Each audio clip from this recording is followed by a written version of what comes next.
great Fakir Virendra You are ji, welcome to Om Shanti Ashram, Satyam. why the great people don't have great children? See, great people means men or women. They have sexual intercourse and then children are born. That may be boy or that may be girl.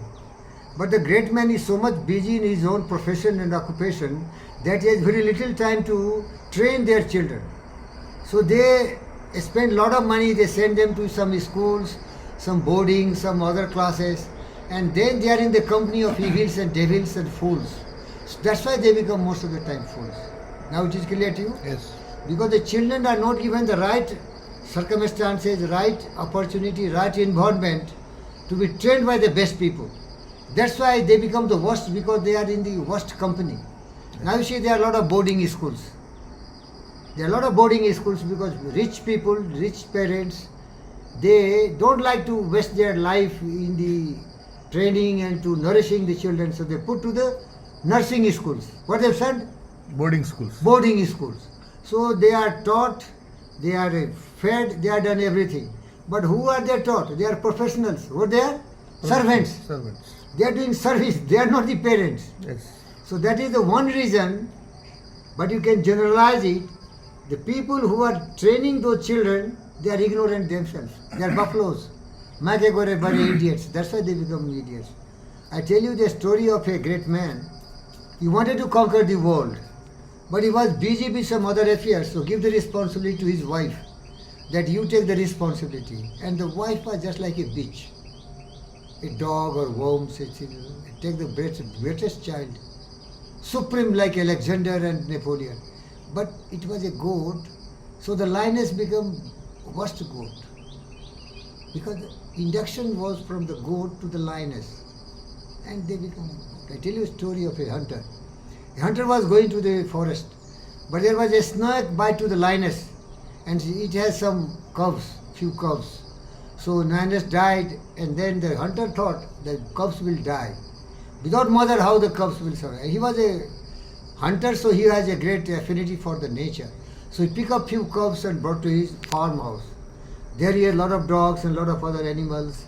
And then there was a big bitch, female dog, which has given some birth to the puppies. So he put the cubs with the puppies. So they start sucking milk of the dogs, So the temperament, the attitude, everything developed in the lion, which was a cub like a dog. But the growth was of a lion, so it became a huge, big. But when he brought the cubs, the puppies were bigger. You understand? So it used to bite and fight with the cubs and eat the lion cubs. Because they were smaller, chuja, just came from the womb. So dominance of these puppies were on the dog. So when the lion became this big also, these puppies used to bite him and he used to surrender. What was that? Training. Lioness mother died, so it was not trained that strongly by the bitch.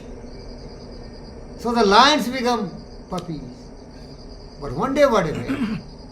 A group of packs of hounds all attacked one big lion and they wanted to kill it.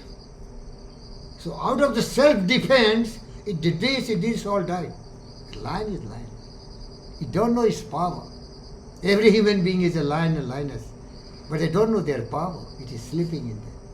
In the bark of your soul recline the commanding master. He does but sleep, wake him. That's the whole story. Man must be what he can be. Grow up to your true nature, full potentiality, full ability, full capability. The lion was lion. Everything was the supreme power of the lion, the king of the forest. But it was not trained properly. It didn't suck the milk of the mother lioness. It sucked the milk of the dog, puppies, so become puppies. And it was barking. It was not hunting also, trying to bark like dogs. You don't understand. You can understand. Thank you very much. Thank you.